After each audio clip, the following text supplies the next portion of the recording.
పరిష్కరించాలని ఆదిలాబాద్ జిల్లా బీసీ సంక్షేమ సంఘ అధ్యక్షుడు చిక్కాల దత్తు డిమాండ్ చేశారు. జాతీయ అధ్యక్షుడి పిలుపు మేరకు ఆదిలాబాద్లోని ప్రభుత్వ ప్రైవేట్ కళాశాల బంద్ చేపట్టినట్లుగా తెలిపారు. పెండింగ్ లో ఉన్న బీసీ విద్యార్థుల మొత్తం ఫీజు రియంబర్స్మెంట్ నిధులను విడుదల చేయాలని కోరారు.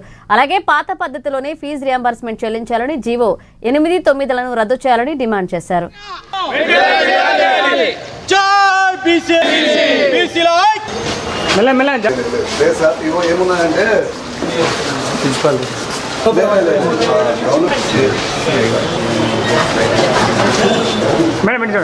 ప్రైవేట్ కాలేజీ రియంబర్స్మెంట్ కోసం పెండింగ్ ఉంది 100 కోట్లు. జీవో నంబర్ 8-9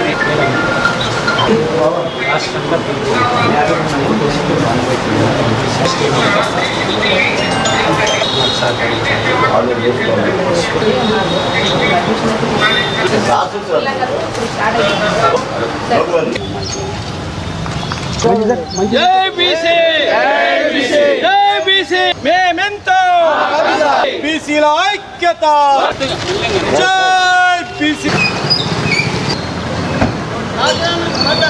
జై బీసీ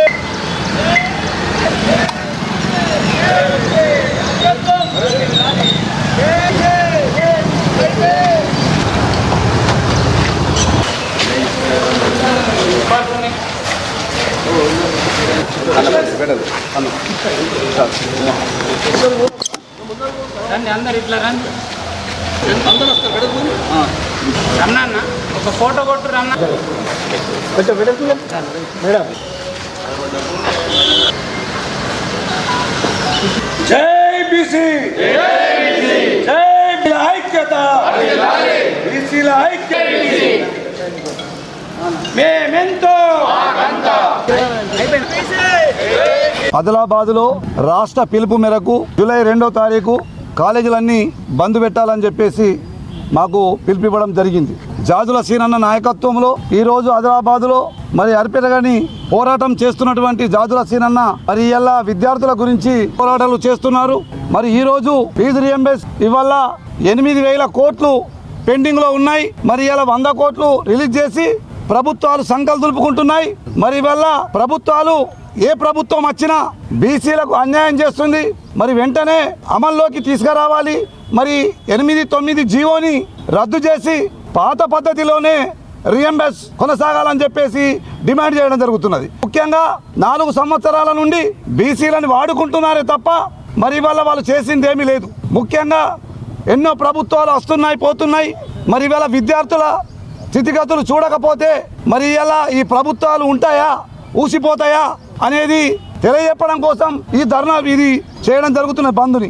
ముఖ్యంగా విద్యార్థులారా మీరు ఇప్పటికైనా మేలుకోండి. ఇవాళ మనం ఆదిలాబాదులో ఈ ధర్నా ఎందుకు చేస్తున్నామంటే విద్యార్థుల కోసమే. మరి ఇలా విద్యార్థులు ఇలా ముందుకు రావాలంటే ప్రతి విద్యార్థి ఇప్పటి నుండి మేలుకోవాలి. ఇవాళ ఫీజు రియంబర్స్ 8-9 దాన్ని రద్దు చేస్తేనే మనం ముందుకెళ్ళగలుగుతాం. కాబట్టి ఇలా కాలేజీలు నడపాలంటే కూడా వాళ్ళకి ఎంతో కష్టమవుతుంది. ఇలా విద్యార్థులు ముందుకు పోవాలంటే పోలేకపోతున్నారు. కాబట్టి మరి ఇది మనం ఇంకొకరిని అడుక్కునే పరిస్థితి వస్తుంది. కాబట్టి మన బీసీలందరం ఇలా మన బీసీ ముఖ్యమంత్రి ఉంటే ఎవరినైనా అడుక్కునే పరిస్థితి ఉండేనా? మరి ఇప్పటికైనా మీరు గమనించండి. మన బీసీ ముఖ్యమంత్రిని ఇప్పటికైనా మేలుకోండి. ఇవాళ బీసీలు 56% ఉన్న మనం ఇవాళ ఇంకొకరిని అడుక్కునే పరిస్థితి వస్తుంది. కాబట్టి ఇప్పటికైనా మేలుకొని 56% ఉన్న బీసీల మనం ఈ 8-9 రద్దు చేసేంత వరకు నిద్రపోయేది లేదు. ఇది బంద్ మాత్రమే పెట్టడం జరిగింది. ఇప్పటి నుండి ఇంకా ఉధృతంగా చేసి ముందు